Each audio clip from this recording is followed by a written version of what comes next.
Chers adhérents, bonjour. Pour la newsletter du mois de novembre, nous avons décidé de communiquer par le biais du format vidéo. Je vais profiter de ce format pour revenir sur le mouvement du 17 novembre. Après plusieurs demandes de présidents adhérents à notre organisation sur la position qui était la nôtre quant aux suites à donner, j'ai tenu à rappeler, dans un message certes très court, l'intérêt que nous avions à ne surtout pas nous joindre à un mouvement comme celui du 17 novembre, mouvement qui cristallise l'ensemble des colères d'un grand nombre de nos concitoyens. Mouvement pour lequel, encore une fois, une organisation professionnelle comme la nôtre n'avait pas vocation à se rattacher pour plusieurs points, mais pour cela je vais en citer deux au moins. D'une part, nous ne sommes pas à l'initiative et donc impossibilité pour nous de contrôler ce mouvement. Et puis d'autre part, concernant le carburant, nous sommes une profession qui bénéficie d'une remise partielle des taxes. Je vous rappelle, pour ces taxes, 2016, le coefficient de remboursement était à 19,61, ce qui représentait pour à peu près 7000 litres de remboursement de carburant, de récupération partielle, soit 1372 €. Pour 2017, le coefficient était de 24,22, soit pour le même nombre de litres, 7000, cela représentait 1700 €. Et pour 2018, sachez que ce coefficient s'élève à 30,55, soit pour 7000 litres, une somme de 2150 €. C'est une parenthèse que je referme, mais qui n'a pas vocation à tenter de vous dissuader de vous joindre au mouvement. Pour notre part, nous avons donné les directives de notre organisation. Elles ont sans doute été mal comprises, pensant vous inciter, mais non. Ce qu'on demande, c'est de ne pas faire une confusion avec notre profession. La profession de taxi n'a pas vocation, encore une fois, à se rattacher à un mouvement. Mais un titre individuel, comme vous m'en avez fait part à plusieurs reprises, pour moi, il n'y a aucune ambiguïté. Nous n'avons pas vocation à vous dire ce que vous devez faire individuellement. Nous défendons une profession. Nous défendons une profession, donc encore une fois, chacun est libre individuellement de faire ce qu'il veut. Voilà pour la parenthèse du 17 novembre que j'ai tenu à clarifier, car le message a pu, à un moment donné, échapper à certains et être interprété, en tout cas, loin du sens que j'ai voulu donner à mon propos.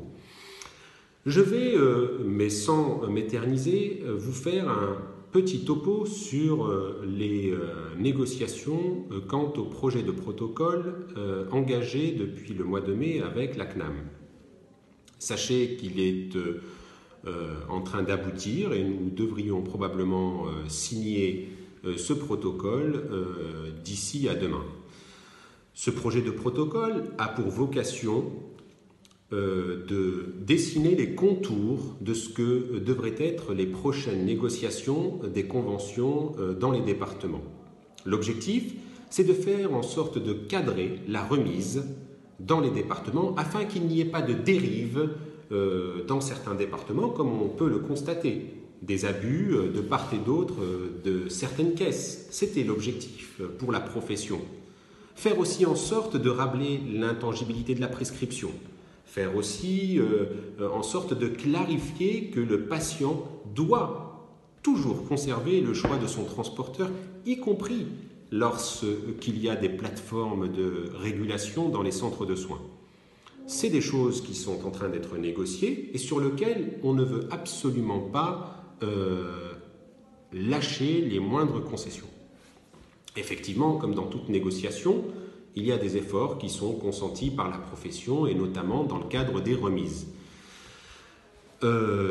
Et pour aller dans le même sens, nous sommes aussi vigilants depuis l'instauration de l'article 80 de la loi de finances et le décret d'application promulgué en octobre dernier. Effectivement, nous constatons des dérives pour sa mise en place. Certains d'entre vous nous alertent quant aux sorties d'hospitalisation qui sont amalgamées dans ce projet, dans cet article 80, où certains ont capté, y compris les sorties d'hospitalisation, qui ne sont pas concernées justement par l'article 80. Je tiens à vous rappeler ou à vous informer que nous avons interpellé la ministre de la Santé à ce sujet afin qu'elle rappelle au centre de soins les directives et la manière dont doit s'appliquer l'article 80, afin qu'il n'y ait pas de dérive. Nous resterons vigilants et nous comptons sur vous pour nous remonter les éventuelles défaillances concernant l'application du transport interhospitalier. Je souhaite aussi revenir sur la loi d'orientation sur les mobilités, la loi LOM. Les organisations professionnelles, et donc la nôtre, avons durement travaillé pour exclure la menace qui pesait dans cette loi, notamment le taxi amateur.